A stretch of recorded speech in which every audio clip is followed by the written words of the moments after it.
Assalamualaikum warahmatullahi wabarakatuh. Kami dari kelompok 12 akan memaparkan materi kami dengan judul Perekonomian Terbuka dalam Perspektif Ekonomi Islam untuk memenuhi tugas mata kuliah Ekonomi Makro Islam.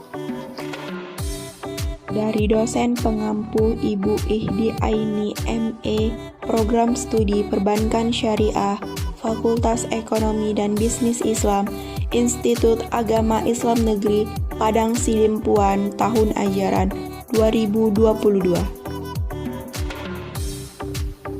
Perkenalkan, nama saya Friska Afrilia dengan NIM 20401000001.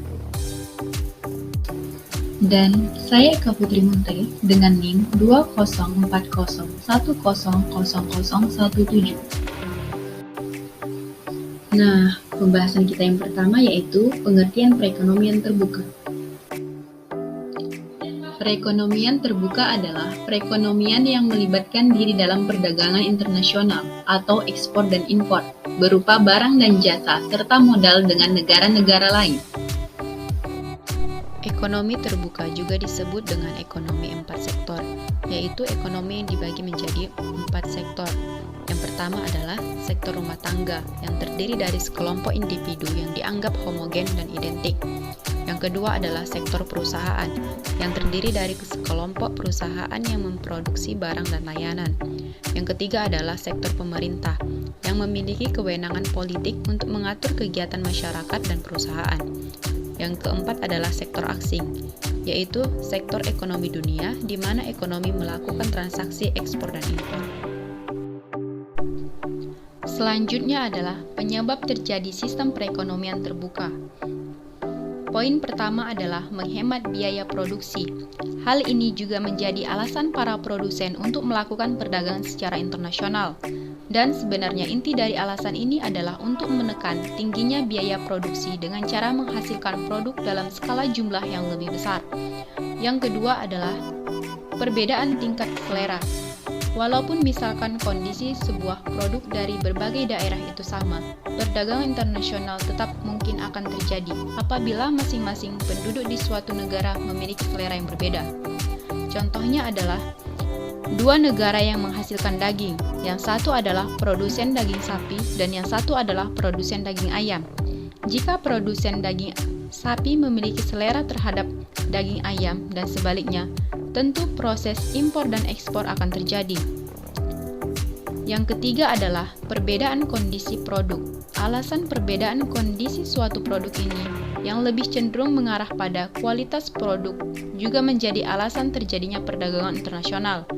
Misalkan ada salah satu negara yang mempunyai iklim tropis, tentunya memiliki kemampuan untuk memproduksi pisang, kopi dengan kualitas yang lebih maksimal, yang kemudian diperdagangkan keluar yang ditukar dengan berbagai macam barang dan jasa dari negara lain. Yang terakhir adalah adanya prinsip perbandingan keunggulan. Maksud dari prinsip ini adalah suatu negara cenderung akan lebih berspesialisasi untuk menciptakan produk dan mengekspornya keluar jika dirasa pembuatan produk di negaranya itu memakan biaya yang lebih relatif rendah daripada dibuat oleh negara lain. Sebaliknya, suatu negara akan lebih memilih untuk mengimpor produk jika biaya produksi untuk menghasilkan produk tersebut dinilai relatif tinggi atau kurang efisien jika diproduksi di negaranya sendiri. Selanjutnya terdapat siklus aliran pendapatan dalam perekonomian terbuka. Siklus aliran pendapatan merupakan perputaran kegiatan sistem perekonomian yang mempengaruhi pada pendapatan. Dari gambar berikut dapat dijelaskan aliran-aliran pada pendapatan dalam perekonomian terbuka.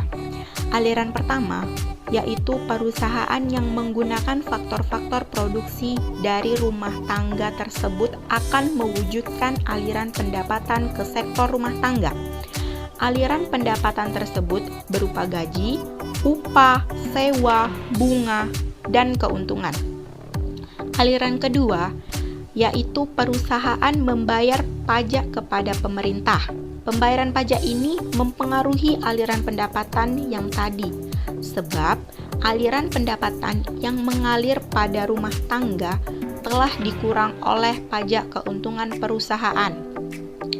Aliran selanjutnya, yaitu aliran ketiga, rumah tangga yang menerima pendapatan tersebut membayar pajak individu kepada pemerintah, dan pendapatan yang diterima setelah pajak disebut pendapatan disposable atau YD.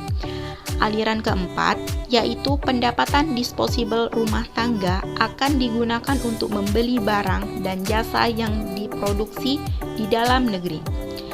Pengeluaran ini digolongkan sebagai pengeluaran konsumen atas barang-barang yang diproduksi di dalam negeri.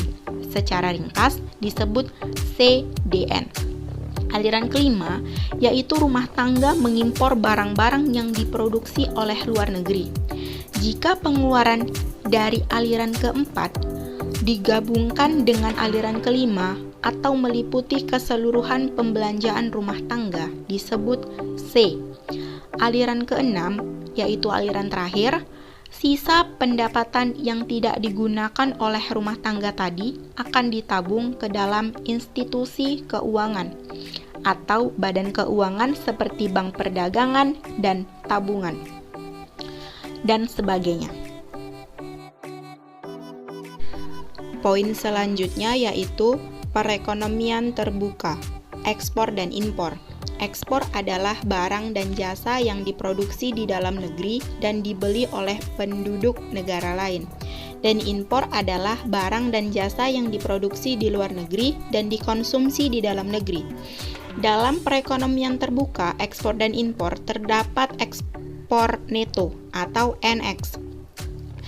NX sama dengan X kurang M. X yaitu ekspor dan M yaitu impor. Dalam keadaan ekspor neto, terdapat dua keadaan, yaitu keadaan pertama, net foreign investment, yaitu kondisi suatu negara yang sangat bagus di mana negara tersebut dapat melakukan kegiatan ekspor melebihi impornya. Keadaan ini disebut keadaan positif. Keadaan yang kedua yaitu net borrowing, yaitu keadaan di mana masyarakat lebih sedikit untuk menghasilkan produksi. Jika masyarakat lebih sedikit menghasilkan barang ekspor, maka keadaan negara tersebut tidak makmur, dan keadaan tersebut disebut keadaan negatif. Dan di poin terakhir yaitu faktor yang mempengaruhi perkembangan ekspor suatu negara.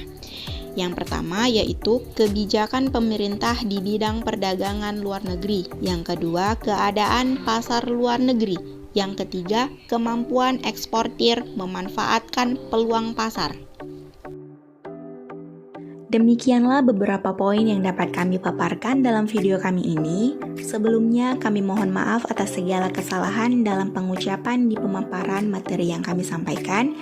Dan semoga video yang telah kami buat dapat menambah wawasan serta pengetahuan tentang ekonomi terbuka dalam ekonomi makro di Indonesia.